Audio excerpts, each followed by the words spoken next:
তো হ্যালো বন্ধুরা, শুভ সন্ধ্যা। দেখো সন্ধ্যাবেলা উনুন গোবর দিয়ে নিয়েছি, ওদিকে খোলাও ধুয়ে রেখে দিয়েছি। তারপরে চলে এসেছি আরবানার সামনে, হ্যাঁ, বাজার করতে। কেন আজকে পৌষ পার্বণ। তো পৌষ পার্বণের জন্য তো কি কি নেব না নেব সব কিছু তোমাদের দেখাবো। দেখো দোকানটা দেখো কত সুন্দর লাগছে। দেখো পিঠের সব কিছু আছে এখানে, সব কিনে নাও। তো দোকান থেকে কিনলাম, যা যা লাগবে নিয়ে নিলাম দোকান থেকে।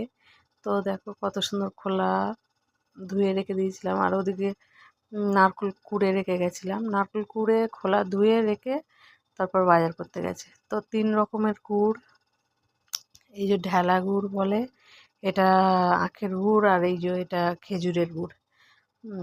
তো অল্প হয়ে গেছে খেজুরের গুড়টা, কেন শেষ হয়ে গেছিলো।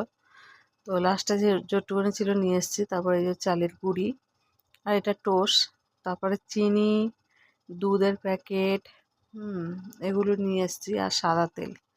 তো দেখো প্রথম পিঠেটাই দেখো কত সুন্দর উঠছে, কত সুন্দর। আর এই খোলা পিঠেটা সত্যি কথা আমার হাতে খুবই সুন্দর ওঠে। তো দেখো কত সুন্দর উঠেছে। আর এটা খোলা পিঠেও বলে, কাস্তে পিঠে। আমার মা বলতো দু রকমের পিঠের নামটা বলতো, যে কাস্তে পিঠে, খোলা পিঠে। কেন কাস্তে দিয়ে খোলার মধ্যে দিয়ে আর কাস্তে দিয়েই তুলতে হয়, কাস্তে দিয়েই উল্টাতে হয়, তো ওর জন্যে কাস্তে পিঠে। তো আমার মার হাতেই সব কিছু পিঠে পিঠে সত্যি কথা আমার মার হাতেই তৈরি, কিন্তু আমার মাই সব শিখিয়েছে। পিঠেটা হচ্ছে আমার মা বসে বসে বলতো পিঠে বানা, এই আমি বানাচ্ছি তুই দেখ তোরা।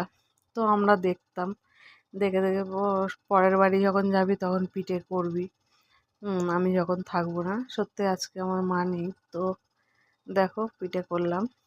পুরো আমার মা যেমন তুলতো সুন্দর করে পিঠে, তো আমিও কাস্তে দিয়ে পিঠে তুলছি, কত সুন্দর হয়েছে দেখো।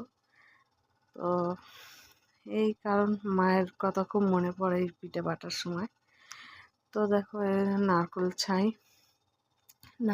মাখছি, কেন পিঠেটা হয়ে গেছে, ওটা কাস্তে পিঠে হয়ে গেছে। তারপরে এই যে নারকল ছাই, এই যে কত সুন্দর লাগছে দেখো। তো এক হাতেই তো সব কিছু করতে হয়, করে দেওয়ার তো কেউ নেই, একাই করি সব। অল্প অল্প করে নিয়ম, তো নিয়ম মতন সব অল্প অল্প করে করেছি। এটা চালের গুঁড়িটা ওই যে কড়াই জল গরমের সাথে এই যে খুন্তি দিয়ে নেড়ে নিচ্ছি। তো এটা হচ্ছে, বুঝতে পারছো তো কত সুন্দর পিঠেটা হয়। তো নেড়ে নিলাম, আর এদিকে আমার ছেলে